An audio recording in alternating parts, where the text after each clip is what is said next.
Oke, Assalamualaikum warahmatullahi wabarakatuh. Pertama-tama, perkenalkan, saya Abdul Rizky dengan NIM 10322111002, mahasiswa aktif Universitas Bangka Belitung, Teknik Pertambangan 2022. Baik, pada video kali ini saya akan menjelaskan sedikit mengenai daerah tangkapan hujan serta mengenai saluran tambang terbuka dan saluran tambang tertutup. Mata kuliah penyaliran tambang yang dosen pengampunya yaitu izin Ibu Delita Ega Andini STMT. Baik, mungkin langsung saja saya akan memaparkan beberapa slide untuk kedepannya.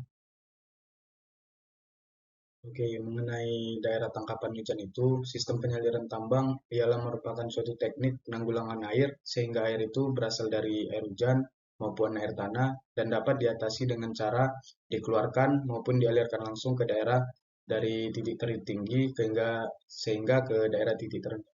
Dan sistem penyaliran tambang ini juga dilakukan dalam suatu perusahaan agar air yang masuk ke dalam tambang tidak mempengaruhi kegiatan operasi, baik itu produksi dan kegiatan-kegiatan lainnya, sehingga ketika target produksi itu dapat tercapai.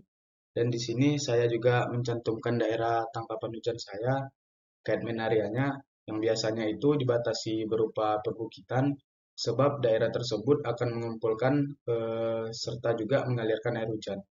Data yang dibutuhkan untuk analisis daerah tangkapan hujan itu berupa peta topografi serta penentuan luasan catchment area dengan cara poligon tertutup sehingga didapatkan luas dari daerah tangkapan hujan saya ini yaitu sebesar 4,26 km kubik. Dan daerah penelitian tangkapan hujan dapat dilihat di slide berikut. Baik, di sini ada data curah hujan 10 tahun terakhir, yang mana pada tahun 2013 itu mencapai nilai curah hujan harian maksimum 130, pada 2014 140, pada 2015 87, dan pada 2016 74, dan pada 2017 66, pada 2018 164, 2019 120, 2020 119, dan pada 2021 124, dan pada 2022 89. Jadi dapat disimpulkan data curah hujan harian maksimum ini per tahunnya itu tidak stabil. Kadang ada mencapai 164 dan ada juga paling rendah itu mencapai 66. Dan di sini ada nilai rata-rata curah hujan 10 tahun terakhir itu berjumlah 8.778,10 dan di mana nilai rata-ratanya itu 111 dan mendapatkan standar deviasi itu 31,2. Dan selanjutnya itu saya juga ada perhitungan data curah hujan yang mana pada curah hujan untuk periode kedua tahun periode kedua itu ada 107,077 dan dapat dilihat juga sampai itu ke periode ulangnya sampai 100 tahun. Dan juga saluran terbuka. Di sini saya akan langsung menjelaskan mengenai saluran terbuka. Saluran terbuka berfungsi untuk menampung dan mengalirkan air ke tempat pengumpulan atau kolam penampung ataupun saluran ke tempat lain. Bentuk saluran terbuka itu umumnya dipilih berdasarkan debit air, tipe material, biaya yang diperlukan, serta kemudahan dalam pembuatannya. Dan jenis serta desain beberapa jenis saluran itu yang umum digunakan dalam tambang terbuka itu antara lain yang pertama saluran tambang terbuka, saluran berbentuk trapesium atau persegi panjang yang digali di permukaan tanah dan paling sederhana namun rentan erosi. Dan yang kedua itu ada saluran tertutup atau biasa berbentuk itu gorong-gorong. Ini terbuat dari bahan seperti beton, baja, atau polimer dengan penampang berbentuk lingkaran, persegi, atau busur digunakan bila ruang terbatas. Dan yang ketiga itu ada saluran kombinasi yang dimana menggabungkan saluran berikut dengan menengok kondisi lapangannya. Dan juga pelaksanaan pembuatan saluran terbuka itu dilakukan bersamaan dengan proses pembagian karena termasuk dalam kegiatan pendukung penambangan. Dan pembuatan saluran terbuka diawali dengan merancang letak lokasi saluran terbuka terlebih dahulu. Selain itu, dilakukan juga perhitungan dimensi saluran terbuka sesuai dengan air tambangnya. Dan saluran terbuka ini harus menyesuaikan debit air tambang yang masuk ke dalam peron penambangan. Dan ketika kita mendesain saluran, ada beberapa faktor kunci yang perlu kita pertimbangkan. Yang mana yang pertama itu tujuan dalam pembuatan saluran itu. Dan yang kedua itu ada kapasitas serta debitnya.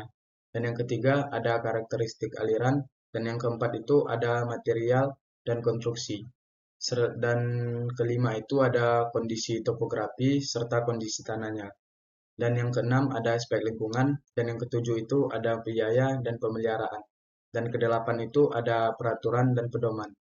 Jadi dalam kita membuat desain saluran ini, kita harus memerhatikan beberapa faktor ini, yang dimana kita harus menentukan tujuan serta kapasitas dan debitnya itu ketika air yang masuk, serta karakteristik aliran dan juga material dan konstruksi yang kita pakai nantinya.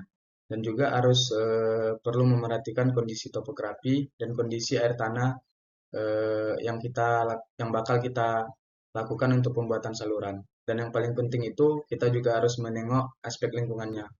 Dan kita juga membutuhkan seperti biaya, yang mana biaya ini ketika kita pemeliharaan eh, saluran tersebut. Dan juga kita juga harus memerhatikan peraturan dan pedoman dalam pembuatan serta mendesain saluran itu. Di sini ada beberapa contoh desain saluran ataupun yang dipakai ketika saya mengambil data lapangan, seperti yang berbentuk trapesium dan juga ada berbentuk silinder, itu merupakan saluran tertutup, dan yang biasa digunakan itu berbentuk trapesium karena kalau kita menggunakan bentuk trapesium ini itu lebih umum dan lebih rentan akannya erosi. Dan pada bentuk silinder ini biasanya digunakan untuk saluran tertutup. Di sini saya mengambil beberapa kesimpulan yang dapat saya tarik dalam penelitian ini.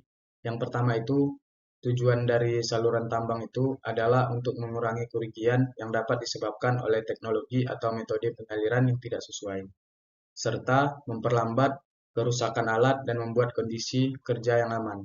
Dan juga penyaliran tambang melibatkan beberapa aspek, termasuk keselamatan penambangan, dasar-dasar hidrologi, serta metode penyaliran tambang, dan juga pengoperasian sistem penyaliran tambang, dan juga pemeliharaan sistem penyaliran tambang, dan praktik kunjungan lapangan dan proses penyaliran tambang.